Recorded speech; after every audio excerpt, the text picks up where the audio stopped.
सबैमा नमस्कार। आज म यहाँहरू समक्ष राष्ट्रिय शिक्षा नीति 2076 का मुख्य विशेषताहरू लिएर उपस्थित भएको छु।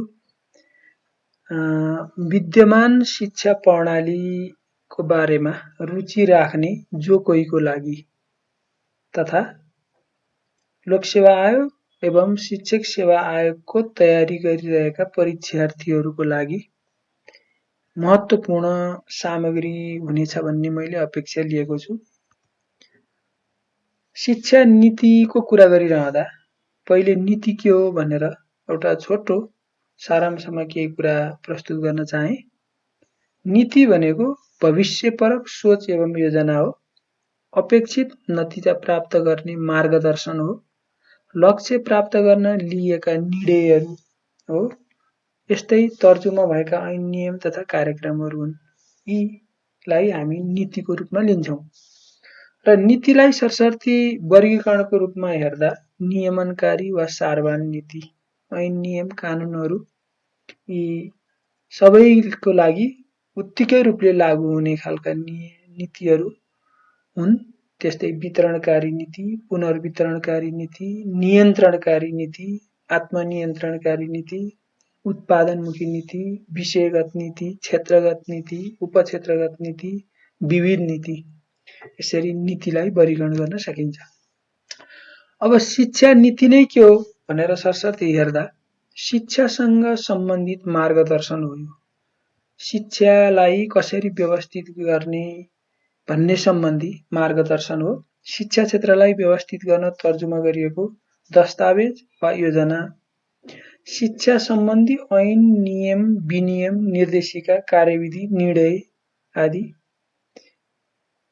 र शिक्षा सम्बन्धी राष्ट्रिय अन्तर्राष्ट्रिय सम्झौताहरू, यिनीहरू नै शिक्षा नीति हुन्।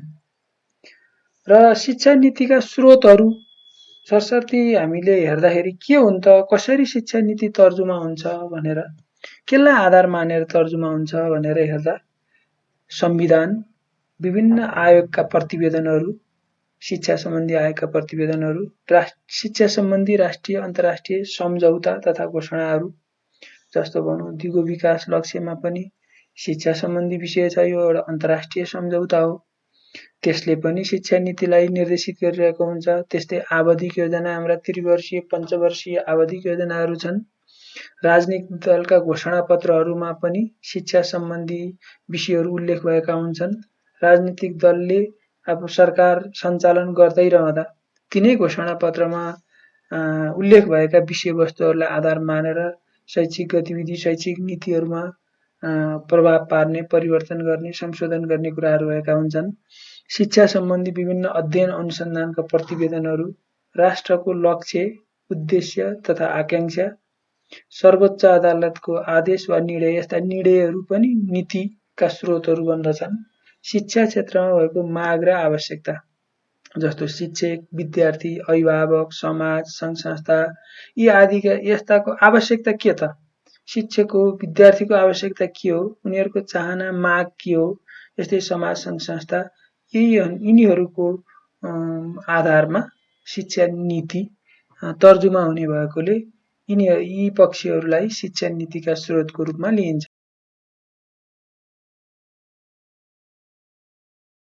को सम्बन्धमा कुरा गरिरहँदा हालको हाम्रो संविधानले के कस्तो निर्देशन गरेको छ, के कुराहरू इङ्गित गरेको छ, त्यसलाई आधार मान्नुपर्ने हुन्छ। जस्तो नेपालको संविधानमा भएको शिक्षा सम्बन्धी व्यवस्थालाई हामीले हेर्दा संविधानको धारा 31 मा शिक्षा सम्बन्धी हक रहेको छ मौलिक हकको रूपमा। यसमा प्रत्येक नागरिकलाई आधारभूत शिक्षामा पहुँचको हक हुनेछ। प्रत्येक नागरिकलाई राज्यबाट आधारभूत तहसम्मको शिक्षा अनिवार्य र निशुल्क तथा माध्यमिक तहसम्मको शिक्षा निशुल्क पाउने हक हुनेछ भन्ने छ। आधारभूत तहसम्मको शिक्षा अनिवार्य र निशुल्क, माध्यमिक तहसम्मको शिक्षा निशुल्क, केही कुराहरू फरक छन्। अपाङ्गता भएका र आर्थिक रूपले विपन्न नागरिकलाई कानुन बमोजिम निशुल्क उच्च शिक्षा पाउने, अपाङ्गता भएका र आर्थिक रूपले विपन्न नागरिकलाई कानुन बमोजिम निशुल्क उच्च शिक्षा पाउने हक, दृष्टिविहीन नागरिकलाई ब्रेल लिपि तथा बहिरा र स्वर वा बोलाइ सम्बन्धी अपाङ्गता भएका नागरिकलाई साङ्केतिक भाषाको माध्यमबाट कानुन बमोजिम निशुल्क शिक्षा पाउने हक हुनेछ। नेपालमा बसोबास गर्ने प्रत्येक नेपाली समुदायलाई कानुन बमोजिम आफ्नो मातृभाषामा शिक्षा पाउने, प्रत्येक नेपाली समुदायलाई कानुन बमोजिम आफ्नो मातृभाषामा शिक्षा पाउने र त्यसका लागि विद्यालय तथा शैक्षिक संस्था खोल्ने र सञ्चालन गर्ने हक हुनेछ भन्ने यो संविधान नेपालको संविधानको धारा 31 मा रहेको मौलिक हक अन्तर्गत शिक्षा सम्बन्धी हकमा उल्लेख भएका विषयवस्तुहरू। त्यस्तै धारा 38 महिलाको हक हो, त्यसको उपधारा 5 मा शिक्षा सम्बन्धी व्यवस्था केही कुरा उल्लेख भएको छ। त्यस्तै धारा 39 बालबालिकाको हक हो, त्यसको उपधारा 2 मा शिक्षा सम्बन्धी केही कुरा उल्लेख भएको छ। धारा 40 दलितको हक हो, यसको उपधारा 2 मा पनि शिक्षा सम्बन्धी केही विषय उल्लेख भएको छ। त्यस्तै धारा 42 सामाजिक सुरक्षाको हक हो, त्यसको उपधारा 2 मा पनि शिक्षा सम्बन्धित यो सामाजिक सुरक्षा अन्तर्गत शिक्षासँग सम्बन्धित केही कुरा उल्लेख भएको हुँदा मैले यहाँ यी विषयवस्तुहरू प्रस्तुत गर्ने कोसिस गरेँ। त्यस्तै नेपालको संविधानमै धारा 51 मा राज्यका नीतिहरू भन्ने उल्लेख छ। अब यो राष्ट्रिय शिक्षा नीति भनेर हामी छलफल गर्दैछौँ, विषयवस्तु हेर्दैछौँ। अब राज्यका नीतिमै शिक्षासँग सम्बन्धित नीतिहरू उल्लेख भएका छन्। धारा 51 को राज्यका नीति, त्यसको ज मा नागरिकका आधारभूत आवश्यकता सम्बन्धी नीति भनेर त्यहाँ जुन नीतिहरू उल्लेख भएको छ त्यसमा 4 वटा नीति चाहिँ शिक्षासँग सम्बन्धित छन्। थुप्रै नीतिहरू छन्, सबै पक्षहरूसँग सबै क्षेत्रहरूसँग सम्बन्धित नीतिहरू छन्, 4 वटा शिक्षासँग सम्बन्धित। शिक्षालाई वैज्ञानिक, प्राविधिक, व्यावसायिक, सिपमूलक, रोजगारमूलक एवं जनमुखी बनाउँदै सक्षम, प्रतिस्पर्धी, नैतिक एवं राष्ट्रिय हितप्रति समर्पित जनशक्ति तयार गर्ने भन्ने कुरा उल्लेख छ। दोस्रो, शिक्षा क्षेत्रमा राज्यको लगानी अभिवृद्धि गर्दै राज्यको लगानी अभिवृद्धि गर्ने, शिक्षामा भएको निजी क्षेत्रको लगानीलाई नियमन र व्यवस्थापन गर्ने र सेवामूलक बनाउने, शिक्षा क्षेत्रलाई सेवामूलक बनाउने भन्ने कुरा उल्लेख छ। उच्च शिक्षालाई सहज, गुणस्तरीय र पहुँचयोग्य बनाई क्रमशः निशुल्क बनाउँदै लैजाने, उच्च शिक्षालाई पनि क्रमशः निशुल्क बनाउँदै लैजाने भन्ने कुरा उल्लेख छ। त्यस्तै नागरिकको व्यक्तित्व विकासका लागि सामुदायिक सूचना केन्द्र र पुस्तकालयको स्थापना र प्रवर्धन, नागरिकको व्यक्तित्व विकासको लागि सामुदायिक सूचना केन्द्र र पुस्तकालय, सामुदायिक सूचना केन्द्रको व्यक्तित्व विकासका लागि भनेर यस्ता विषयवस्तुलाई हामीले हेर्न पर्ने अवस्था छ। यस्तै हाम्रा आवधिक योजनाहरू, विभिन्न राष्ट्रिय अन्तर्राष्ट्रिय सम्झौता घोषणाहरू भन्ने पनि अघि हाम्रा नीतिका स्रोतहरू हामीले हेर्यौं। जस्तो हाम्रो 15औं पञ्चवर्षीय योजना अहिले हाल सञ्चालनमा कार्यान्वयनमा रहेको, यसमा विक्रम सम्वत 2100 सम्मको दीर्घकालीन सोच समृद्ध नेपाल, सुखी नेपाली हो। समृद्ध नेपाल, नेपाललाई समृद्ध बनाउनको लागि शिक्षा चेतना आवश्यक हुन्छ। त्यसले शिक्षा कस्तो हुनुपर्छ भन्ने कुरा उल्लेख गर्छ, आधार दिन्छ। त्यस्तै सुखी नेपालीको लागि, नेपाली सुखी हुनको लागि सक्षम हुन पर्यो, सिपमूलक हुन पर्यो, सचेत हुन पर्यो, जागरुक हुन पर्यो, क्रियाशील हुन पर्यो। यी कुराहरूलाई पनि शिक्षा कस्तो हुनुपर्छ भन्ने कुरा उल्लेख गर्छ। अब यसको सोच हेर्दा समुन्नत, स्वाधीन र समाजवाद उन्मुख अर्थतन्त्र सहितको समान अवसर प्राप्त, स्वस्थ, शिक्षित, मर्यादित र उच्च जीवनस्तर भएका सुखी नागरिक बसोबास गर्ने मुलुक भनेर यो भिजनमा उल्लेख भएको छ। अब यो समृद्ध नेपालको लक्ष्य अन्तर्गत तेस्रो लक्ष्यमा मानव पुँजी निर्माण तथा सम्भावनाको पूर्ण उपयोग भन्ने हाम्रो यो आवधिक योजनामा उल्लेख भएको छ। मानव पुँजी निर्माणको लागि शिक्षा र सम्भावनाको पूर्ण उपयोगको लागि शिक्षा चेतना आवश्यक छ भने यो शिक्षालाई निर्देशित गर्छ। त्यस्तै दिगो विकासको लक्ष्य 4, चौथो लक्ष्य, 17 वटा लक्ष्य मध्ये चौथो लक्ष्यमा समावेशी तथा न्यायोचित गुणात्मक शिक्षा सुनिश्चित गर्दै सबैका लागि जीवन पर्यन्त सिकाइका अवसरहरू प्रवर्धन गर्ने भन्ने कुरा उल्लेख भएको छ। यो अन्तर्राष्ट्रिय घोषणा भनौं, सम्झौता भनौं। त्यस्तै 15 योजनाको शिक्षा क्षेत्र, 15 योजना समग्र देशको आवधिक योजना हो भने शिक्षा क्षेत्र, एजुकेसन सेक्टरको चाहिँ भिजन के त, सामाजिक आर्थिक रूपान्तरणका लागि मानव संसाधनको विकास, मानव संसाधन विकास भन्ने बित्तिकै शिक्षा मार्फत गर्नुपर्ने हुन्छ। अब यसको लक्ष्य गुणस्तरीय शिक्षा मार्फत सृजनशील, दक्ष, प्रतिस्पर्धी, उत्पादनशील र नवप्रवर्तनशील मानव स्रोतको विकास गर्ने यो लक्ष्य रहेको छ। यसरी हाम्रा संविधान, आवधिक योजना, विभिन्न अन्तर्राष्ट्रिय घोषणा, सम्झौता पत्रहरूमा समेत शिक्षासँग सम्बन्धित कुराहरू उल्लेख भएका छन्। तिनीहरू हाम्रा शिक्षा नीतिका मार्गदर्शक हुन्। र यो राष्ट्रिय शिक्षा नीति 2076 को विषयमा अब हामी हेर्दैछौँ। यसमा उल्लेख भएको विषय कतिपय विषयगत प्रश्नको उत्तर लेख्ने क्रममा पनि महत्त्वपूर्ण विषयवस्तुहरू यहाँ रहेका छन्। त्यस्तै वस्तुगत प्रश्न हल गर्दाखेरि आउने विषयवस्तुहरूलाई धेरै यसमा ध्यान दिएको छ, फोकस गरिएको छ।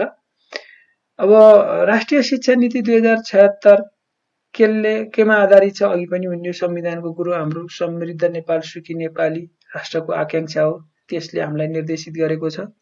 सिपमूलक, वैज्ञानिक, व्यवहारिक एवं गुणस्तरीय शिक्षा समृद्ध नेपालको आधारशिला। समृद्ध नेपाल त भनियो, राष्ट्रिय आकांक्षा त हो। त्यसको आधारशिला के त? सिपमूलक, वैज्ञानिक, व्यवहारिक एवं गुणस्तरीय शिक्षा। अब शिक्षा नीति तर्जुमाका आधार अघि पनि माथि पनि भनिएको छ। यो चाहिँ राष्ट्रिय शिक्षा नीति 2076 को एउटा दस्तावेज प्रकाशित नै भएको छ। शिक्षा मन्त्रालयले प्रकाशन गरेर सार्वजनिक गरेको छ। एउटा पुस्तककै रूपमा रहेको छ। त्यसमा उल्लेख भएको विषय शिक्षा नीति तर्जुमा के आधार लिइयो भन्दा संविधानमा निर्दिष्ट शिक्षा सम्बन्धी मौलिक हक, राज्यको पुनर्संरचना र अधिकारको बाँडफाँड। यो भनेको राज्यलाई संघीय शासकीय प्रणाली अन्तर्गत पुनर्संरचना गर्दा संघ, प्रदेश र स्थानीय 3 तहको सरकार रहेको छ को व्यवस्था भएको छ भने तिनै तहको सरकारको अधिकार सूची निर्क्युल गरिएको छ, किटान गरिएको छ। त्यो अधिकारको बाँडफाँड भएको छ।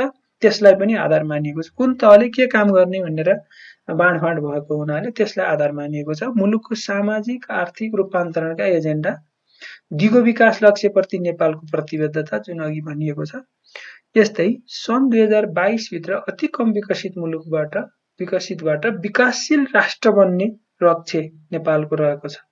यस्तै सन् 2030 सम्म मध्यम आय भएको राष्ट्रको रूपमा स्तरोन्नति गर्ने राष्ट्रिय संकल्प यो राष्ट्रिय शिक्षा नीति 2076 तर्जुमा गर्ने आधारको रूपमा लिइएको छ। अब यही दस्तावेजमा शिक्षा क्षेत्रका कस्ता समस्या छन् त भनेर उल्लेख भएका छन्। त्यसलाई टिपोट गरिएको छ। प्रारम्भिक बाल विकास कार्यक्रममा प्रभावकारिता कम रहेको छ, कम हुनु। बाल विकासका शिक्षकहरूको क्षमता र सुविधा न्यून हुनु, योग्यता पनि कम छ, क्षमता र सुविधा पनि न्यून रहेको छ। आधारभूत विद्यालय उमेर समूहका सबै बालबालिकाहरू विद्यालय भर्ना भइसकेका छैनन्। भर्ना अभियान पूरा भएको छैन। विद्यालय भर्ना भएका सबै विद्यार्थी अध्ययनमा निरन्तरता नहुनु, सबै नियमित रूपमा विद्यालयमा उपस्थिति आउने अवस्था नरहेको, कक्षा छाड्ने समस्या, विद्यालयमा भर्ना हुने अनि छाड्ने अवस्था रहेको देखिन्छ। निश्चित तह पार गरेको देखिँदैन। माध्यमिक शिक्षा पूर्ण रूपमा निशुल्क हुन नसक्नु संविधानको मौलिक हकमा उल्लेख भएको छ, तर निशुल्क हुन सकेको छैन पूर्ण रूपमा। सबैले त्यो अवसर पाउन सकेका छैनन्। निशुल्क नभएको कारणले सबैले शिक्षा प्राप्त गर्न अवसरबाट वञ्चित कतिपय हुन परेको छ। शिक्षा र रोजगार बीच तालमेल हुन सकेका छैन। शिक्षाले साँच्चै रोजगारमूलक सिप क्षमता दिन सकिरहेको छैन भन्ने देखिएको छ। शिक्षित बेरोजगारहरूको संख्या बढ्दै जानु, शिक्षा योग्यता प्राप्त गरेको छ तर रोजगारको अवस्था छैन, स्वरोजगार सिर्जना गर्न सकेको छैन, स्वावलम्बीपन विकास हुन सकेको देखिँदैन। सुविधाविहीन समूहका बालबालिकाहरू विद्यालय बाहिर रहनु, कतिपय विपन्न दुर्गम क्षेत्र समुदायका बालबालिकाहरू विद्यालय भर्ना हुन सकेका छैनन्। भर्ना भए पनि विद्यालय जान सकेका छैनन्। शैक्षिक सुशासन कायम हुन नसक्नु। यस्तै उच्च शिक्षा प्रतिस्पर्धी, उत्पादनमुखी र अनुसन्धानमूलक हुन नसक्नु, प्रमाणपत्र प्राप्ति गर्ने आधार माध्यमको रूपमा सीमित रहेको जस्तो देखिन्छ। त्यति उत्पादनमुखी हुन सकेका छैन, अनुसन्धानमूलक हुन सकेका छैन। शिक्षामा पर्याप्त लगानी हुन नसक्नु, शिक्षाको गुणस्तर अपेक्षित रूपमा न्यून हुनु, विज्ञान तथा प्रविधिमा आधारित शिक्षा र प्राविधिक शिक्षाको पहुँच विस्तार पर्याप्त हुन नसक्नु। अब टेक्नोलोजी बेस्ड एजुकेसनका कुराहरू त्यति धेरै हुन सकेनन्।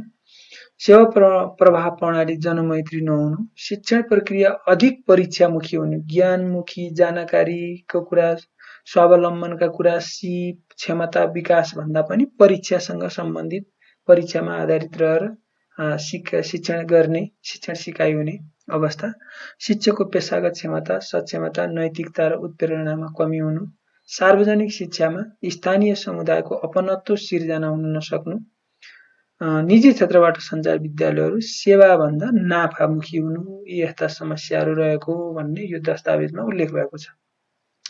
अब चुनौतीहरू के हुन् त भन्दा शिक्षामा गुणस्तर अभिवृद्धि गर्नु, गुणस्तर अभिवृद्धि गर्नुपर्ने छ, यो चुनौतीपूर्ण छ। कसरी गर्ने, यसका आधारहरू के हुन्, यसको मापदण्ड के हो, यसको परिभाषा के हो, कसरी अगाडि बढ्ने भन्ने जस्ता चुनौती। शैक्षिक सुधारका लागि सरकारवालाहरूबीच अपनत्व, अभिभावक, शिक्षक, विभिन्न सङ्घ संस्था, सरकार पक्षहरूको अपनत्व सिर्जना गर्नु चुनौती छ। सबै तहको शिक्षामा गुणस्तर अभिवृद्धि गर्नु, शिक्षक तथा शिक्षा क्षेत्रको जनशक्तिमा पेशागत जवाबदेहिता सुनिश्चित गर्नु, शिक्षा प्रणालीमा शैक्षिक सुशासन कायम गर्नु, विद्यालय नेतृत्वको भूमिका सबलीकरण गर्नु, शिक्षा र रोजगार बीच तालमेल कायम गर्नु, प्रतिभा पलायन रोक्नु, जुन प्रतिभा अब सक्षम व्यक्तिहरू अथवा राम्रो योग्यता क्षमता भएका व्यक्तिहरू सबै विदेश पलायन हुने अवस्था देखिएको छ भने त्यो तिनीहरूलाई देशभित्रै उपयुक्त अवसरहरू सिर्जना गरेर योग्यता अनुसारका रोजगारी सम्मान सिर्जना गरेर त्यो वातावरण दिएर राख्न सकिएको छैन, यो पनि चुनौतीको रूपमा छ। जस्तै सार्वजनिक शिक्षामा सबै नागरिकको विश्वास जगाउने वातावरण सिर्जना गर्नु, सार्वजनिक शिक्षामा नागरिकको विश्वास जगाउने, निजी शिक्षा गुणस्तरीय छ भन्ने जुन एउटा माहौल अवस्था सिर्जना भएको छ, त्यो भन्दा पनि सार्वजनिक शिक्षाप्रति नागरिकको विश्वास जगाउने कुरा, संविधान प्रदत्त मौलिक हकको प्रभावकारी कार्यान्वयन गर्नु, यिनीहरू शिक्षा क्षेत्रको चुनौतीको रूपमा यस दस्तावेजमा उल्लेख भएको छ। अब यो राष्ट्रिय शिक्षा नीति 2076 नेपाल सरकारबाट भनौँ अथवा मन्त्री परिषदबाट 2076 7/18 मा स्वीकृत भएको, 2076 7/18 मा यस्ता कुराहरू वस्तुगत प्रश्नमा सोध्न सकिने विषयवस्तुहरू छन्। शिक्षा नीतिको दूरदृष्टि के हो, तलका मध्ये कुन हो भन्न सकिएला। जस्तो शिक्षित, सभ्य, स्वस्थ र सक्षम जनशक्ति, सामाजिक न्याय, रूपान्तरण र समृद्धि, यो शिक्षा नीतिको दूरदृष्टि भिजन हो। अब यसमा अरू कुरो सेन्टेन्सहरू पनि वाक्यांशहरू दिएर कुन हो भन्न सकिने पनि हुन सक्छ वस्तुगत प्रश्नमा। अब शिक्षा नीतिको लक्ष्य के त, सबै तहको शिक्षालाई प्रतिस्पर्धी, प्रविधि मैत्री, रोजगारमूलक र उत्पादनमुखी बनाई देशको आवश्यकता अनुरूपको मानव संसाधन विकास गर्ने भन्ने लक्ष्य रहेको छ। अब यो राष्ट्रिय शिक्षा नीति 2076 का उद्देश्य 13 वटा छन्। कतिवटा? 13 वटा उद्देश्य, रणनीति 33 वटा, नीति 55 वटा र कार्यनीति 342 वटा उल्लेख भएका छन्। उद्देश्य 13, रणनीति 33, नीति 55, कार्यनीति 342।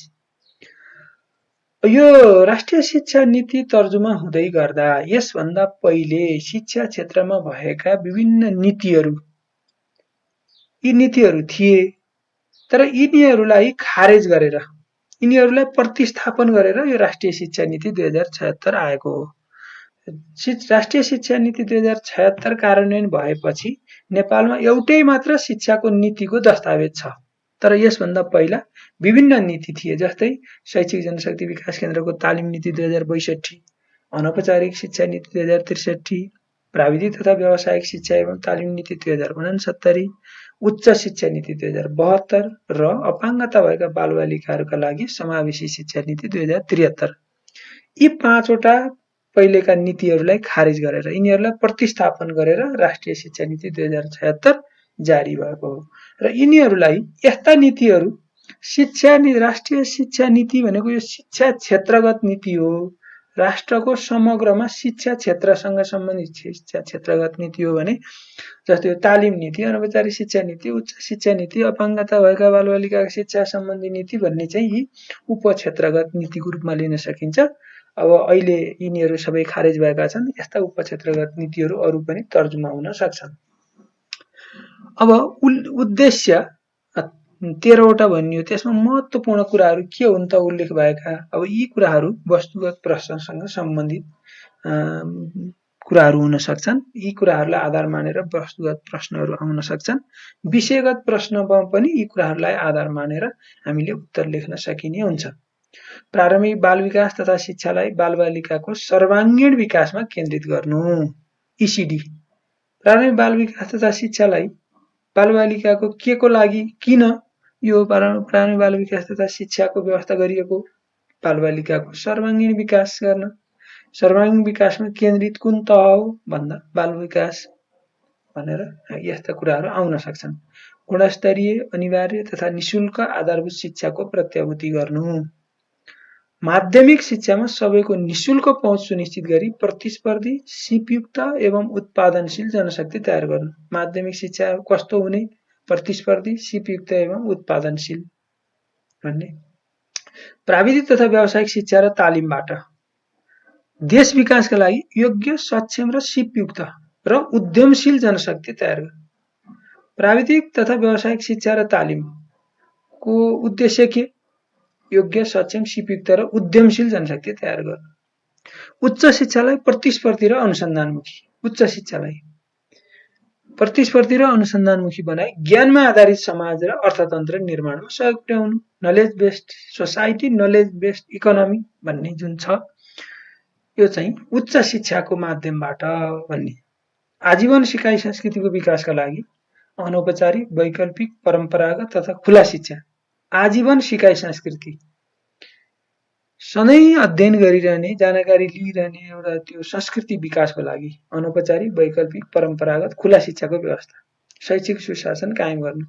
निजी शिक्षण संस्थाहरूको प्रभावकारी परिचालन, नियमन र सार्वजनिक शिक्षा प्रणालीको सबलीकरण। सार्वजनिक शिक्षा प्रणालीको सबलीकरण। शैक्षिक गुणस्तर मानक तथा मापदण्ड तयार गर्नु। औपचारिक, अनौपचारिक र अरीतिक शिक्षा बीच जुन 3वटा शिक्षाका मोडहरू छन्, प्रकृति भनौं शिक्षाको, औपचारिक, अनौपचारिक र अरीतिक। औपचारिक, अनौपचारिक हामी धेरैलाई थाहा छ। अरीतिक भन्ने बित्तिकै व्यक्तिको देखाइ, भोकाइ, बुझाइबाट प्राप्त हुने शिक्षा। यी 3वटा शिक्षाका मोड बीच अन्तर सम्बन्ध स्थापित गरी योग्यताको समकक्षता। एउटा जुन औपचारिक शिक्षाबाट अनौपचारिक शिक्षा, त्यस्तै अरीतिक शिक्षा, यो 3वटा विभिन्न मोडबाट प्राप्त गरेको ज्ञान, सिप, क्षमताको समकक्षता। कुन तहमा कति पढ्दाखेरि, कुन योग्यता हुँदाखेरि कुन तह बराबर हुन्छ भन्ने जस्तो समकक्षता कायम गर्ने। गतिशीलता, एउटा मोडबाट अर्को मोडमा। औपचारिक पढेका मान्छे अनौपचारिकमा पनि जान पाउने, अरीतिक तवरबाट प्राप्त ज्ञान, सिपको मापनको आधारमा औपचारिक शिक्षामा पनि आउन सक्ने। यस्ता गतिशीलता र पारगम्यता, निश्चित तह पार गर्ने कुरामा सुनिश्चितता गर्नु भन्ने पनि यो उद्देश्यमा उल्लेखित बुदा हुन्। त्यस्तै राष्ट्रिय योग्यता प्रारूपमा आधारित शिक्षा प्रणालीको विकास गर्नु। राष्ट्रिय योग्यता प्रारूप, नेशनल क्वालिफिकेसन फ्रेमवर्क भनेर एउटा कुनै पनि सिप, क्षमताको लागि शिक्षा प्राप्त गरेको व्यक्तिको योग्यता कस्तो हुनुपर्छ, कुन तहको योग्यता कस्तो हुनुपर्छ भनेर एउटा योग्यता प्रारूप तयार भएको छ। यसैको आधारमा शिक्षा प्रणालीको विकास गर्नु। शिक्षा प्रणालीलाई त्यो तहमा पुग्दा विद्यार्थीहरूमा, सिकारुहरूमा त्यो खालको क्षमता, ज्ञान, सिप, क्षमता देखिनुपर्छ भन्ने एउटा सुनिश्चित गर्ने गरी अगाडि बढ्ने भन्ने कुरा। यस्तै विज्ञान तथा प्रविधिलाई शिक्षा प्रणालीमा एकीकरण गर्नु। यी कुराहरू उद्देश्य, जुन 13वटा उद्देश्यहरू छन् त्यसमा उल्लेख भएका महत्त्वपूर्ण बुदाहरू हुन्।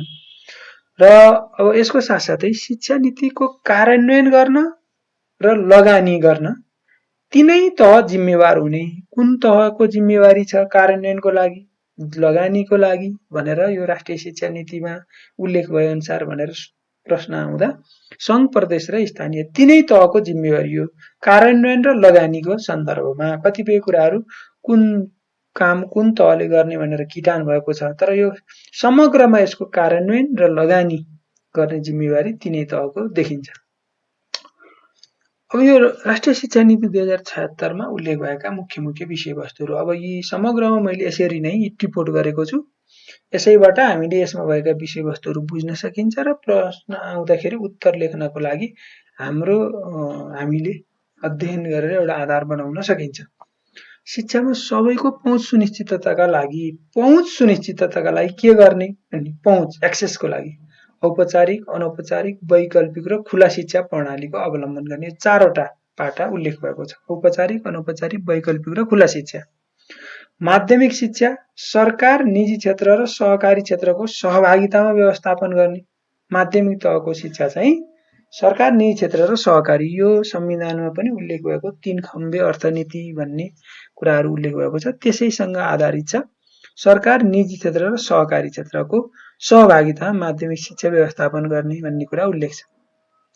विश्वविद्यालय तथा उच्च शिक्षा प्रदायक संस्थाहरूलाई सार्वजनिक, सामुदायिक र निजी संस्थाको रूपमा विकास गर्ने। सार्वजनिक विश्वविद्यालय, निजी विश्वविद्यालय, सामुदायिक विश्वविद्यालय। अहिले सार्वजनिक र निजी मात्रै छ भने सामुदायिक विश्वविद्यालय पनि हुने भन्ने यसले उल्लेख गरेको छ। अपाङ्गता भएका बालबालिकाको आवश्यकता र समावेशीकरणको सिद्धान्तको आधारमा विशेष शिक्षा र समावेशी शिक्षाको माध्यमबाट शैक्षिक अवसर। विशेष शिक्षा भन्ने बित्तिकै एकै प्रकृतिका अपाङ्गता भएका बालबालिकाहरू एक ठाउँमा रहेर सिक्ने, सिकाइ गर्ने शिक्षा। समावेशी शिक्षा भन्ने बित्तिकै सबै प्रकारका बालबालिकाहरू एकै ठाउँमा रहने तर उनीहरूको आवश्यकता, उनीहरूको क्षमता अनुरूपको शिक्षण सिकाइको प्रक्रिया सञ्चालन गर्ने, यो समावेशी शिक्षा। यसरी शैक्षिक अवसर उपलब्ध गराउने भन्ने छ। सूचना तथा सञ्चार प्रविधिलाई शिक्षण सिकाइको अभिन्न अङ्गको रूपमा, आइसिटीलाई शिक्षण सिकाइ प्रक्रिया, टिचिङ लर्निङ प्रोसेसको अभिन्न अङ्गका रूपमा एकीकृत गर्ने भन्ने। के कसरी एकीकृत गर्ने? अभिन्न अङ्गका रूपमा। केमा? शिक्षण सिकाइ प्रक्रियामा। केलाई? सूचना तथा सञ्चार प्रविधिलाई। यस्ता थुप्रै प्रश्नहरू बन्न सक्ने सम्भावनाहरू छन्। राष्ट्रिय योग्यता प्रारूपका आधारमा क्रेडिट ब्याङ्किङ र क्रेडिट ट्रान्सफर प्रणाली लागू गर्ने। अब यो नयाँ शब्दको रूपमा यहाँ उपयोग भएको छ। क्रेडिट ब्याङ्किङ भन्ने बित्तिकै हाम्रो पाठ्यक्रमलाई क्रेडिट आवरको रूपमा, क्रेडिटको रूपमा राख्ने, यसको यो प्रणाली व्यवस्थित गर्ने र कति सिकाइमा कति क्रेडिट प्राप्त भयो भन्ने कुरा र एउटा मोडबाट अर्को मोडमा जाँदाखेरि, एउटा तहबाट अर्को तहमा जाँदाखेरि उसको क्रेडिट आवरको आधारमा गणना गर्ने र औपचारिक शिक्षामा कति क्रेडिट पढ्यो, अब त्यो अनौपचारिक शिक्षामा जान चाह्यो भने उसले कति क्रेडिट पुरा गरेपछि एउटा पढेपछि एउटा निश्चित तह पार गर्छ भन्ने त्यो क्रेडिट ट्रान्सफर। औपचारिकबाट अनौपचारिक, अनौपचारिक शिक्षा पढेको मान्छे औपचारिकमा पनि आउनु पाउने, तर अनौपचारिकमा कति क्रेडिट उसले पढेको छ र औपचारिकमा आइसकेपछि कति क्रेडिट पुरा गरेपछि उसले कक्षा 5 अथवा कक्षा 8 अथवा कक्षा 10 पुरा गर्ने हो भनेर यो क्रेडिट ट्रान्सफर प्रणाली लागू गर्ने भन्ने कुरा उल्लेख छ। औपचारिक र अनौपचारिक रूपमा प्राप्त सिपको परीक्षण र प्रमाणीकरण, सिपको परीक्षण र प्रमाणीकरण, औपचारिक अनौपचारिक। आफूले परम्परागत रूपमा सिकेका सिपको पनि परीक्षण प्रमाणीकरण गर्ने, औपचारिक कुनै सिटिबिटीबाट अथवा औपचारिक शिक्षा विद्यालय शिक्षाबाट प्राप्त गरेको सिपको परीक्षण गर्ने, प्रमाणीकरण गर्ने जस्ता कामहरू गर्ने कुरा उल्लेख भएको छ। सबै तहको शिक्षामा विज्ञान, प्रविधि, इन्जिनियरिङ र गणित, स्टिम भन्छ, यो एउटा छुट्टै शब्दको रूपमा छ। साइन्स, टेक्नोलोजी, इन्जिनियरिङ र म्याथमेटिक्स शिक्षालाई पाठ्यक्रमको अभिन्न अङ्ग। यिनीहरू विषय त पढाउने, विषयको रूपमा पढाउने, तर अन्य विषयहरूमा पनि यो अवधारणालाई कार्यान्वयन गर्ने। जस्तो नेपाली विषयमा कविता पढाइन्छ भने विज्ञानको विषयमा एउटा कविता त्यहाँ सामेल गर्ने, प्रविधि अथवा इन्जिनियरिङ अथवा गणितको विषयको एउटा छन्द कवितालाई हामीले नेपाली विषयमा पढायौँ भने नेपालीको पाठ्यक्रममा पनि स्टिमको अवधारणालाई एकीकृत गरियो भन्ने कुरा देखिन सक्छ। त्यसरी यो स्टिमलाई चाहिँ अलिकति प्राथमिकतामा राख्ने पाठ्यक्रममा भन्ने कुरा उल्लेख भएको छ। प्राविधिक तथा व्यावसायिक शिक्षामा लागत साझेदारी सिद्धान्तका आधारमा स्रोत परिचालन गर्ने, अघि माथि पनि भनिएको छ। सरकार, निजी क्षेत्र, साझेदारी, यस्तै सामुदायिक संस्था, अन्य सङ्घ संस्था, गैर सरकारी, राष्ट्रिय अन्तर्राष्ट्रिय संस्था, यी सबैको लागत साझेदारीको आधारमा प्राविधिक तथा व्यावसायिक शिक्षा टिबिटीको सञ्चालन गर्ने भन्ने कुरा छ। यस्तै सबै विद्यालयमा बाल विकास कक्षा सञ्चालन, अहिले सबै विद्यालयमा रहेका छैनन्। अब यो राष्ट्रिय शिक्षा नीतिले सबै विद्यालयमा बाल विकास कक्षा आवश्यक पर्ने भन्ने कुरा उल्लेख छ। सबै वडामा बाल उद्यान निर्माण गर्ने उल्लेख छ। बाल विकास केन्द्र सञ्चालनको व्यवस्था स्थानीय तहबाट। कसले? स्थानीय तहबाट। बाल विकास केन्द्र चाहिँ स्थानीय तहबाट। 4 वर्ष पुरा भएका बालबालिकाका लागि 1 वर्ष प्रारम्भिक बाल विकास कार्यक्रम। प्रारम्भिक बाल विकास कार्यक्रमको अवधि 1 वर्ष। कुन उमेरका बालबालिकाको लागि? 4 वर्ष पुरा भएका लागि। अहिले विभिन्न विद्यालयहरूमा नर्सरी, केजी, एलकेजी भनेर उल्लेख भएको त छ, तर यो राष्ट्रिय शिक्षा नीतिले 1 वर्ष प्रारम्भिक बाल विकास कार्यक्रम 4 वर्ष पुरा भएका बालबालिकाका लागि भन्छ। 5 वर्षभन्दा कम उमेरका बालबालिकालाई स्याहार, पोषण, स्वास्थ्य विकासका लागि बाल विकास तथा स्याहार केन्द्र, यो छुट्टै खालको स्याहार केन्द्र पनि सञ्चालन गर्न सकिन्छ भन्ने छ। प्रारम्भिक बाल विकास कक्षामा सहजीकरण गर्ने शिक्षकको योग्यता, माध्यमिक शिक्षा परीक्षा, अहिले अब कक्षा 8 भन्ने पनि अहिलेको निर्देशिकाले पनि माध्यमिक शिक्षा परीक्षा भन्ने छ। कक्षा 10 अथवा 80 को योग्यता प्राप्त गरेको व्यक्ति चाहिँ बाल विकासको लागि सहजीकरण गर्ने शिक्षक हुन सक्ने भन्ने कुरा यो राष्ट्रिय शिक्षा नीतिमा उल्लेख छ।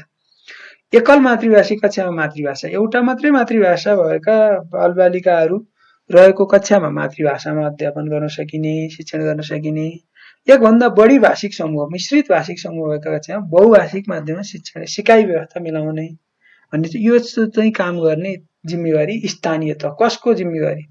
मातृभाषा वा बहुभाषिक माध्यमको सिकाइ व्यवस्था कसले गर्ने? स्थानीय तह।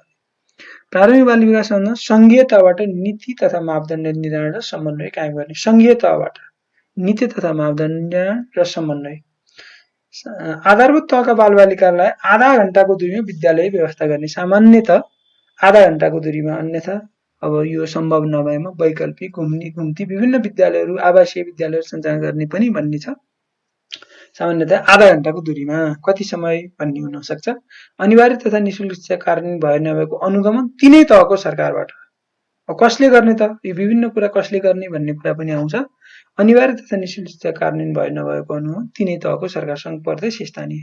विद्यालय सेवा क्षेत्रको अवधारणा कार्यान्वयनमा ल्याउने जिम्मेवारी स्थानीय तह। दिवा खाजा कार्यक्रमको नेतृत्व स्थानीय तहले गर्ने। दिवा खाजा कार्यक्रमको नेतृत्व विपन्न समुदायका बालबालिका अवसर लागत समेतका आधारमा छात्रवृत्ति व्यवस्था। छात्रवृत्ति व्यवस्थाको आधार के? अवसर लागत। ऊ विद्यालय जाँदा घरमा उसबाट हुन सक्ने आम्दानी, उत्पादन, सहयोगलाई आधार मानेर दिइने सुविधा, अवसर लागत। बालबालिकाको अध्ययन निरन्तरताको लागि दिवा खाजा। दिवा खाजा किन? अध्ययन निरन्तरताको लागि। आधारभूत तहमा नेपाली भाषाका साथै विद्यार्थीको मातृभाषालाई पढाइको माध्यम बनाइने। आधारभूत तहमा पढाइको माध्यम के? शिक्षण सिकाइको माध्यम भाषा के हुन सक्छ? नेपाली भाषाका साथै विद्यार्थीको मातृभाषा। आधारभूत तहमा गणित र विज्ञान विषयलाई अंग्रेजी भाषामा पनि अध्यापन गर्न सकिने नीतिमा उल्लेख भएको कुरा रहेको छ है। कक्षा 11 र 12 मात्रै 0+2 मात्र सञ्चालन गरेको विद्यालयले कक्षा 9 देखि 12 माध्यमिक तह वा कक्षा 1 देखि 12 विद्यालय तह अथवा उच्च शिक्षा मात्र सञ्चालन गर्न पाउने, 11-12 मात्र सञ्चालन गर्न नपाउने भन्ने छ। विशेष प्रयोजनका लागि सञ्चालित विद्यालयले अनिवार्य रूपमा शिक्षा, विज्ञान तथा प्रविधि मन्त्रालय प्रतिवेदन, विशेष शिक्षा प्रयोजनका लागि विशेष शिक्षा सञ्चालन गरेका विद्यालयले मन्त्रालयमा प्रतिवेदन बुझाउने। कहाँ बुझाउने? मन्त्रालयमा। माध्यमिक तहका कक्षामा अंग्रेजी वा नेपाली वा दुवै भाषाका माध्यमबाट पठन पाठन गर्न सकिने। माध्यमिक तहको पठन पाठनको अथवा शिक्षणको माध्यम भाषा के त? अंग्रेजी वा नेपाली वा दुवै। सबै स्थानीय तहमा प्राविधिक तथा व्यावसायिक शिक्षा र सिप प्रदायक संस्थाहरूको स्थापना गर्ने। सबै स्थानीय तहमा यस्ता संस्थाहरू स्थापना गर्ने। प्रत्येक प्रदेशमा कम्तीमा एक प्राविधिक तथा व्यावसायिक शिक्षा र सिप विकास सम्बन्धी अनुसन्धानशाला स्थापना गर्ने। प्रत्येक प्रदेशमा कम्तीमा एउटा, भनेपछि कम्तीमा 7 वटा हुने भए देशमा, त्योभन्दा बढी हुन सक्छन्। प्राविधिक तथा व्यावसायिक शिक्षा र सिप विकास सम्बन्धी अनुसन्धानशाला। विद्यालयमा सञ्चालित प्राविधिक तथा व्यावसायिक शिक्षा र सिप विकासका लागि एकै ढाँचामा 3 वर्षीय पाठ्यक्रम, जस्तो अहिले विद्यालयमा सञ्चालित प्राविधिक धारका कक्षाहरू कक्षा 9, 10, 11, 12 रहे तापनि 11, 12 लाई विशेष गरेर हेरिन्छ र 11, 12 को तह र सिटिभिटीबाट सञ्चालन प्राविधिक तथा व्यावसायिक शिक्षा र सिप विकासको एउटै ढाँचाको 3 वर्षीय पाठ्यक्रम भन्ने, एउटै पाठ्यक्रम लागू गर्ने भन्ने कुरा उल्लेख छ। अहिले छुट्टै छुट्टै पाठ्यक्रम रहेका छ। उच्च शिक्षाको नीति निर्देश गर्न प्रधानमन्त्रीको अध्यक्षतामा विश्वविद्यालय तथा उच्च शिक्षा परिषद, अहिले उच्च शिक्षाको रेखदेख समन्वय गर्ने, अनुदान निकासा गर्नको लागि विश्वविद्यालय अनुदान आयोग छ भने नयाँ एउटा संस्था, संगठन उच्च शिक्षा, समग्र उच्च शिक्षा जस्तो अहिले 11वटा विश्वविद्यालयहरू छन् र यो स्वास्थ्य विज्ञान प्रतिष्ठानहरू रहेका छन्। यी सबैलाई नीति निर्देश गर्नको लागि प्रधानमन्त्रीको अध्यक्षतामा विश्वविद्यालय उच्च शिक्षा परिषद गठन गर्ने उल्लेख छ। विश्वविद्यालय गुणस्तर सुनिश्चितता र प्रत्यायन QAA का लागि विश्वविद्यालय अनुदान आयोगलाई परिचालन गर्ने भन्ने कुरा उल्लेख छ। उच्च शिक्षाको पहुँच विस्तारका लागि खुलो विश्वविद्यालय कार्यक्रम विस्तार गर्ने, खुला विश्वविद्यालय कार्यक्रम विस्तार गर्ने, स्थापना भइसकेको छ, विस्तार गर्ने। सो पहुँच विस्तारका लागि उच्च शिक्षामा विज्ञताको लेखाजोखा गर्न राष्ट्रिय योग्यता परीक्षण प्रणाली, उच्च शिक्षालाई अनुसन्धानमुखी प्रतिस्पर्धी बनाउने जुन कुरा छ, यसमा विज्ञताको लेखाजोखा गर्न राष्ट्रिय योग्यता परीक्षण प्रणाली लागू गर्ने कुरा उल्लेख छ। चिकित्सा शिक्षा सम्बन्धी सम्पूर्ण कार्यक्रमहरू संघीय सरकार मार्फत सञ्चालन गर्ने, विभिन्न तहको सरकारको लागि विभिन्न शिक्षाका तहगत कार्यक्रमहरूको जिम्मेवारी छ, तर चिकित्सा शिक्षा मेडिकल एजुकेसनको चाहिँ सबै कार्यक्रम संघीय सरकार मार्फत हुने भन्ने छ।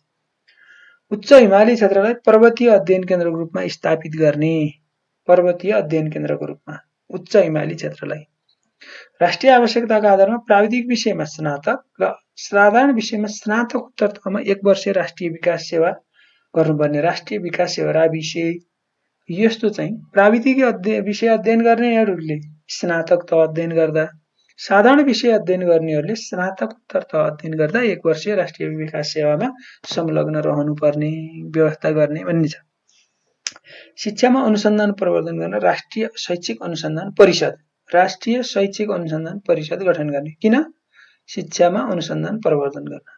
शैक्षिक संस्थाहरूले विदेशी शिक्षक व्यवस्थापक तथा कर्मचारी भर्ना गर्दा नेपाल सरकारको पूर्व स्वीकृति लिनुपर्ने। शैक्षिक संस्थाहरूले विदेशी शिक्षक राख्न पाउँछ, व्यवस्थापक राख्न पाउँछ, कर्मचारी भर्ना गर्न पाउँछ, तर नेपाल सरकारको पूर्व स्वीकृति लिनुपर्छ। प्रत्येक स्थानीय तहमा कम्तीमा 1 सार्वजनिक पुस्तकालय, स्थानीय तहमा सार्वजनिक पुस्तकालय प्रत्येकमा स्थापना गर्ने र प्रत्येक वडामा चाहिँ सामुदायिक सिकाइ केन्द्र स्थापना गर्ने, CLC भन्ने कुरा उल्लेख छ। अपाङ्गता भएका बालबालिकाका लागि विशेष विद्यालय वा समावेशी शिक्षाको व्यवस्था, अपाङ्गता भएका लागि विशेष विद्यालय, एकै प्रकारका अपाङ्गता भएका बालबालिका पढ्ने विशेष विद्यालय एउटा खालको, सबै प्रकारका बालबालिका सपाङ्ग अपाङ्ग सबैलाई एकै ठाउँमा राखेर उनीहरूको क्षमता दक्षता अनुसार सिकाउने चाहिँ समावेशी शिक्षा व्यवस्था गर्ने भन्ने। स्थायी दरबन्दीमा शिक्षक सेवा आयोगको सिफारिस मात्र स्थायी शिक्षक नियुक्ति गर्ने। स्थायी दरबन्दीमा, अस्थायी दरबन्दी स्थायी हुनु पर्यो, शिक्षक सेवा आयोगको सिफारिसमा मात्र स्थायी शिक्षक नियुक्ति गर्ने। नेपाल सरकारलाई दायित्व नपर्ने गरी प्रदेश सरकार तथा स्थानीय सरकारले समेत दरबन्दी सिर्जना गर्न सक्ने। अब अहिले हालसम्म भएका सबै दरबन्दी नेपाल सरकारको दायित्वभित्रका हुन्। अब प्रदेश सरकार तथा स्थानीय सरकारले नेपाल सरकारलाई दायित्व नपर्ने गरी दरबन्दी सिर्जना गर्न सक्ने विद्यालयहरूमा शिक्षकको दरबन्दी भन्ने छ। विद्यालयका कर्मचारीहरूको पदपूर्ति शिक्षक सेवा आयोगबाट योग्यता प्रणालीको आधारमा हुने। अहिलेसम्म स्थायी शिक्षकको पदपूर्ति मात्रै शिक्षक सेवा आयोगले गर्दै रहेको छ भने राष्ट्रिय शिक्षा नीतिले विद्यालयका कर्मचारीको पदपूर्ति पनि शिक्षक सेवा आयोगबाट नै योग्यता प्रणालीको आधारमा हुने भन्ने उल्लेख छ।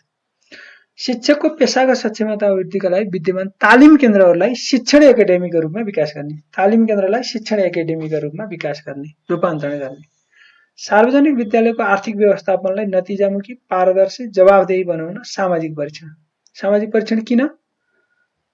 आर्थिक व्यवस्थापनलाई नतिजामुखी, पारदर्शी, जवाफदेही बनाउन सामाजिक परीक्षण सार्वजनिक विद्यालयको भन्ने छ। सम्बन्धित 5 वर्षको शिक्षण अनुभव भएका शिक्षकलाई नेतृत्व परीक्षणका आधारमा प्रधानाध्यापक बनाउने आधार के? 5 वर्ष शिक्षण अनुभव र नेतृत्व परीक्षण भन्ने छ। विद्यालय तथा विश्वविद्यालयका शिक्षक तथा कर्मचारीको पेशागत हक संरक्षणको लागि एकल पेशागत संगठन मात्र रहने, एउटा मात्रै शिक्षक अथवा कर्मचारीको पेशागत हकको लागि जस्तो अहिले शिक्षक महासंघ छ, अब प्राध्यापक संघ छ, विश्वविद्यालय कर्मचारीको विभिन्न संघ संगठनहरू होलान्, अब यो एउटै बनाउने भन्ने कुरा उल्लेख छ। शिक्षालयहरूलाई दण्डरहित शिक्षण सिकाइ गर्ने थलोको रूपमा विकास गर्न विद्यालय शान्ति क्षेत्र, यो विगतदेखि नै कार्यान्वयनमा रहेको छ, विद्यालय शान्ति क्षेत्र कार्यान्वयन गर्ने भन्ने। किन? शिक्षालयहरूलाई दण्डरहित शिक्षण सिकाइ गर्ने थलोको रूपमा विकास गर्न। शैक्षिक परामर्श सेवा सञ्चालन गर्ने संस्थाहरूको नियमन संघीय सरकार। शैक्षिक परामर्श सेवा, यो 2-3टा विषयवस्तुहरू यहाँ आउँछन्। शैक्षिक परामर्श सेवा सञ्चालन गर्ने कन्सल्टेन्सीहरूको चाहिँ नियमन संघीय सरकारबाट हुने।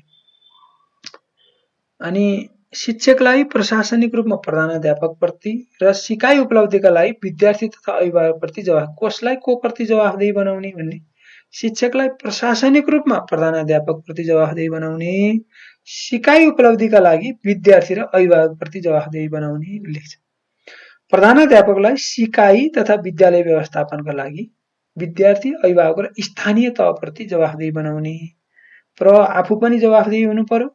को प्रति? विद्यालय, अभिभावक, स्थानीय तहप्रति जवाफदेही। सिकाइ तथा विद्यालय व्यवस्थापनका लागि निजी लगानीमा सञ्चालित विद्यालयले 10 देखि 15% विद्यालयलाई निशुल्क शिक्षा प्रदान गर्नुपर्ने। हालको नियममा 10% विद्यार्थीहरूलाई छात्रवृत्ति उपलब्ध गराउनु पर्ने भन्ने छ। यो राष्ट्रिय शिक्षा नीतिमा 10 देखि 15% विद्यार्थीहरूलाई निजी लगानीमा सञ्चालित विद्यालयले निशुल्क शिक्षा प्रदान गर्नुपर्ने उल्लेख छ। ब्रिज कोर्स, भाषा शिक्षण लगायत कार्यक्रमको सञ्चालन प्रदेश सरकारबाट हुने। अघि भनियो कन्सल्टेन्सी, शैक्षिक परामर्श चाहिँ संघीय सरकारबाट, ब्रिज कोर्स अथवा भाषा शिक्षणका कार्यक्रमको सञ्चालन प्रदेश सरकारबाट, ट्युसन तथा कोचिङ कक्षाको अनुमति, नियमन लगायत कार्य स्थानीय तहबाट। यी विभिन्न तहको अधिकार क्षेत्र। एक विश्वविद्यालयबाट अर्को विश्वविद्यालयमा र एक विषयबाट अर्को विषयमा जाँदा क्रेडिट ट्रान्सफर हुने। कुन विश्वविद्यालय अथवा कुन कार्यक्रममा कति पढ्यो, कति समय पढ्यो, कति क्रेडिट पढ्यो, अर्कोमा जाँदा बाँकी क्रेडिट पढेपछि उसको तह पुरा हुने अवस्था व्यवस्था गर्ने भन्ने छ। साधारण र प्राविधिक तथा व्यावसायिक धारका शिक्षामा समतलीय र लम्बी, साधारण धारका विद्या शिक्षा र प्राविधिक तथा व्यावसायिक धारका शिक्षा, यो दुईटाको बीचको समतलीय, एउटै तहमा पनि प्रवेश गर्न पाउने र एउटा तह पार गरे, एउटा धारको विद्यालयबाट एउटा तह पार गरेपछि अर्को धारको विद्यालयमा अर्को तहमा जान सक्ने, लम्बी रूपमा पनि प्रवेशको व्यवस्था गर्ने। संघीय सरकारबाट राष्ट्रिय पाठ्यक्रमको प्रारूप, पाठ्यक्रम मानक तथा मापदण्ड, मूल विषयको पाठ्यक्रम तथा पाठ्यपुस्तक र नमुना पाठ्यपुस्तक विकास, शिक्षण तथा प्रशिक्षण मानक निर्धारण गर्ने। अब यो संघ प्रदेश स्थानीयको अधिकारको विषय कुरा गर्दा संघीय सरकारबाट चाहिँ राष्ट्रिय पाठ्यक्रमको प्रारूप तयार गर्ने। अहिले राष्ट्रिय पाठ्यक्रम प्रारूप 2076 रहेको छ। पाठ्यक्रमको मानक तथा मापदण्ड तर्जुमा गर्ने, मूल विषयको पाठ्यक्रम तथा पाठ्यपुस्तक र नमुना पाठ्यपुस्तक विकास गर्ने, शिक्षण तथा प्रशिक्षण मानक निर्धारण गर्ने संघीय सरकारले। प्रदेश सरकारले के गर्ने?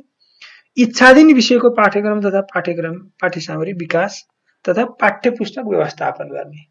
मूल विषयको पाठ्यक्रम चाहिँ संघीय सरकारबाट, इच्छाधीन विषयको पाठ्यक्रम प्रदेश सरकारबाट। अब स्थानीय सरकारले के गर्ने? स्थानीय विषयको पाठ्यक्रम तथा पाठ्यसामग्री विकास तथा कार्यान्वयन गर्ने। पाठ्यक्रमको कार्यान्वयन कसले गर्ने भन्दा स्थानीय तह हो। कार्यान्वयन चाहिँ मूल विषयको पनि स्थानीय तहले हो र पाठ्यसामग्री वितरण गर्ने कुरा, पाठ्यक्रम कार्यान्वयन गर्ने कुरा स्थानीय तहबाट। कक्षा 1 देखि 3 सम्म एकीकृत पाठ्यक्रममा आधारित कक्षा शिक्षण र बहुकक्षा शिक्षण पद्धति अपनाइने। अहिले कक्षा 1-3 मा एकीकृत पाठ्यक्रम लागू भएको छ। कक्षा 4 भन्दा माथि विषयगत शिक्षण पद्धति लागू गर्ने भन्ने छ। मूल्याङ्कन प्रणालीलाई बहुप्रतिवादसँग आबद्ध गर्न एकल विषय प्रमाणीकरण पद्धति, सिंगल सब्जेक्ट सर्टिफिकेसन भन्ने जुन कुरा छ, जुन विषयमा विद्यार्थी उत्तीर्ण भएको छ त्यही विषय उल्लेख गरेर प्रमाणपत्र पाउने व्यवस्था कार्यान्वयन गर्ने भन्ने छ। प्रयोगात्मक मूल्याङ्कन र विद्यालयमा आधारित मूल्याङ्कन सम्बन्धी कार्यको निरीक्षण र बाह्य अडिट स्थानीय तहबाट। प्रयोगात्मक विद्यालयमा हुने प्रयोगात्मक मूल्याङ्कन र विद्यालयमा आधारित मूल्याङ्कन, यसको निरीक्षण र बाह्य अडिट स्थानीय तहबाट हुने व्यवस्था। शिक्षकलाई प्रत्येक 2 वर्षमा सघन पुनर्ताजगी तालिम अनिवार्य व्यवस्था गर्ने। अहिले त्यस्तो छैन। 5 वर्षमा टिपिडी लिनुपर्ने, टिपिडी को चरण पूरा गर्नुपर्ने भन्ने उल्लेख छ। तर यो राष्ट्रिय शिक्षा नीतिले प्रत्येक शिक्षकलाई 2 वर्षमा सघन पुनर्ताजगी तालिम अनिवार्य व्यवस्था गर्ने उल्लेख छ। कस्टमाइज तालिम, मेन्टरिङ, कोचिङ आदि स्थानीय तहले सञ्चालन गर्ने। शब्दमा ख्याल गरौँ, कस्टमाइज तालिम, मेन्टरिङ, कोचिङ आदि चाहिँ स्थानीय तहले सञ्चालन गर्ने। सामुदायिक सिकाइ केन्द्रहरूलाई विपद सिकाइ केन्द्रको रूपमा समेत विकास गर्ने। विपद विभिन्न खालका महामारीहरू, भूकम्प, बाढी पहिरो, आगलागी लगायतका विषयवस्तुहरूको पनि कसरी सामना गर्ने, कसरी उद्धार गर्ने, कसरी पुनर्स्थापना, राहतको व्यवस्था गर्ने जस्ता कुराहरू सिक्ने एउटा थलोको रूपमा विकास गर्ने। विद्यालय शिक्षालाई गुणस्तरयुक्त बनाउन र स्थानीय तहबाट नियमित अनुगमन निरीक्षण सुपरिवेक्षणको व्यवस्था मिलाउने। स्थानीय तहबाट अनुगमन निरीक्षण सुपरिवेक्षण भन्ने सुपरिवेक्षकको न्यूनतम योग्यता स्नातकोत्तर, अहिले स्नातक भए हुनेछ। अब सुपरिवेक्षकको न्यूनतम योग्यता स्नातकोत्तर, शिक्षा प्रशासन तथा सुपरिवेक्षण सम्बन्धी तालिम लिनुपर्ने। सुपरिवेक्षकको योग्यता र तालिमको कुरा उल्लेख छ। प्रदेश तहमा समेत शिक्षा निरीक्षक व्यवस्था, अहिलेसम्म यो व्यवस्था छैन, अब यो गर्न सकिने उल्लेख छ। प्रदेश तहमा समेत शिक्षा निरीक्षक व्यवस्था गर्ने। विद्यालयहरूको स्तरीकरण वार्षिक रूपमा गर्ने। स्तरीकरण वार्षिक रूपमा मेन्टर शिक्षकको व्यवस्था गरी सबै शिक्षकलाई प्रविधि प्रयोगमा सक्षम बनाउने। शिक्षकलाई समग्र रूपमा उसको आर्थिक सामाजिक परिवेशसँग परिचित रहँदै उसको व्यक्तिगत क्षमता दक्षता समेत जानकारी लिँदै सघन रूपमा केही जानकारी गराउने शिक्षक मेन्टर शिक्षक, त्यस्तो चाहिँ शिक्षकलाई प्रविधि प्रयोगमा सक्षम बनाउनेको लागि मेन्टर शिक्षक व्यवस्था गर्ने कुरा उल्लेख छ। विद्यालयको प्रारम्भिक तहदेखि नै सूचना तथा सञ्चार प्रविधिलाई शिक्षण सिकाइको माध्यमको रूपमा प्रयोग गर्ने। आइसिटीलाई प्रारम्भिक तहदेखि नै उपयोग गर्ने भन्ने उल्लेख छ। गुणस्तर सुनिश्चितताका लागि राष्ट्रिय गुणस्तर प्रारूप तयार गर्ने। गुणस्तर सुनिश्चितताका लागि राष्ट्रिय गुणस्तर प्रारूप, नेशनल क्वालिफिकेसन फ्रेमवर्क तयार गर्ने कुरा उल्लेख छ। अब केही शब्दको सर्ट फर्मको लङ फर्म क्युए भन्ने उल्लेख छ त्यहाँ यो दस्तावेजमा। क्वालिटी एस्युरेन्स एन्ड एक्रिडिटेसन भनेको गुणस्तर सुनिश्चितता प्रत्यायन भन्ने विषय हो यो। एसआरपीपीपी उल्लेख छ। Socially responsible public private partnership, सामाजिक उत्तरदायीपूर्ण सार्वजनिक निजी साझेदारी, एसआरपीपीपी।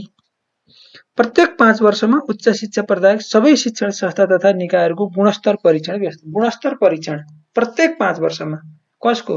सबै उच्च शिक्षा प्रदायक शिक्षण संस्थाको गुणस्तर परीक्षण 5 वर्षमा। विदेशी लगानी भएका शिक्षण संस्थामा अधिकतम 49% मात्र विदेशी लगानी हुन सक्ने। विदेशी लगानी निश्चित कानुन हाम्रो सरकारको तोकिएको कानुन बमोजिम विदेशी लगानीमा शिक्षण संस्था सञ्चालन गर्न सकिन्छ भने, तर अधिकतम 49% मात्रै विदेशी लगानी हुन सक्ने। अब कतिपय कुराहरू सङ्घ प्रदेशका स्थानीयको जिम्मेवारीका कुराहरू अघि पनि धेरै आइसकेका छन्।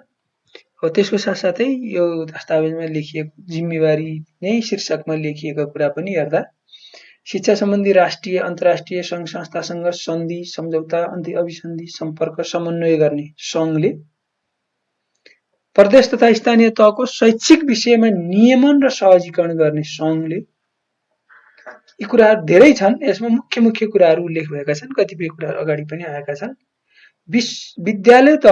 विद्यालय तहका थप पाठ्यपुस्तक र पाठ्यसामग्री शब्द हेरौँ है। थप पाठ्यपुस्तक तथा पाठ्यसामग्री छनौट तथा प्रयोग सम्बन्धी नीति मापदण्ड स्वीकृति नियमन प्रदेशले। विशेष शिक्षा सम्बन्धी योजना कार्यक्रम तर्जुमा कार्यान्वयन अनुगमन र मूल्याङ्कन प्रदेशले। विशेष शिक्षा सम्बन्धी योजना बनाउने कार्यक्रम बनाउने योजना तथा कार्यक्रमको तर्जुमा कार्यान्वयन अनुगमन मूल्याङ्कन चाहिँ प्रदेशले। प्राविधिक तथा व्यावसायिक शिक्षा र तालिम सम्बन्धी पाठ्यक्रम पाठ्यसामग्री निर्माण कार्यान्वयन र नियमन प्रदेशले। प्राविधिक तथा व्यावसायिक शिक्षा र तालिम सम्बन्धी पाठ्यक्रम पाठ्यसामग्री निर्माण कार्यान्वयन र नियमन प्रदेशले। प्राविधिक शिक्षा तथा व्यावसायिक तालिमको योजना तर्जुमा सञ्चालन अनुगमन मूल्याङ्कन नियमन स्थानीयले। अब यहाँ प्रदेश र स्थानीयमा प्राविधिक तथा व्यावसायिककै हेर्दा फरक छ। मातृभाषामा शिक्षा दिने विद्यालयको अनुमति अनुगमन नियमन स्थानीयले। मातृभाषामा शिक्षा दिने विद्यालयको अनुमति अनुगमन नियमन स्थानीयले। विद्यालयको नामाकरण नाम परिवर्तन र स्थानान्तरण स्थानीयले। अहिलेसम्म विद्यालयको नाम परिवर्तन गर्दा नेपाल सरकारले गर्नुपर्ने व्यवस्था छ भने, अब विद्यालयको नामाकरण नाम परिवर्तन स्थानान्तरण स्थानीयले गर्ने भनेर राष्ट्रिय शिक्षा नीतिमा उल्लेख भएको छ। यो बीचमा स्थानीय सरकार सञ्चालन ऐनले पनि यो स्थानीय तहलाई जिम्मेवारी दिइसकेको छ। खुल्ला तथा दूर शिक्षा सम्बन्धी योजना तथा कार्यक्रम तर्जुमा, कार्यान्वयन, अनुगमन, मूल्याङ्कन र नियमन स्थानीयले। खुल्ला तथा दूर शिक्षा सम्बन्धी योजना तथा कार्यक्रम तर्जुमा गर्ने, कार्यान्वयन गर्ने, अनुगमन, मूल्याङ्कन, नियमन गर्ने स्थानीयले। शिक्षक तथा कर्मचारीको क्षमता विकास, तालिम, अभिमुखीकरण, गोष्ठी, कार्यशाला सञ्चालन स्थानीयले गर्ने। यसरी यी कुराहरू उल्लेख भयो। यस्तै शिक्षा क्षेत्रमा हुने वैदेशिक सहायताको परिचालन एकद्वार प्रणालीबाट हुने। वैदेशिक सहायताको परिचालन कसरी? एकद्वार प्रणालीबाट हुने। यसरी यो राष्ट्रिय शिक्षा नीति 2076मा उल्लेख भएका महत्त्वपूर्ण बुँदाहरू जुन विषयगत अथवा वस्तुगत प्रश्नसँग सम्बन्धित छन्, आएका प्रश्नहरूलाई जवाफ दिनको लागि, उत्तर दिनको लागि सहज हुन सक्छ भन्ने विश्वासका साथ यो सामग्री तयार भएको छ। यसको विस्तृत रूपमा राष्ट्रिय शिक्षा नीति 2076को पुस्तिका दस्तावेज नै अध्ययन गर्नुहुनेछ र यो च्यानललाई यसभन्दा पहिला सब्स्क्राइब गर्नुभएको छैन भने सब्स्क्राइब गरिदिनुहुनेछ र नयाँ नयाँ जानकारीहरूको नोटिफिकेसन प्राप्त गर्नुहुनेछ। धन्यवाद।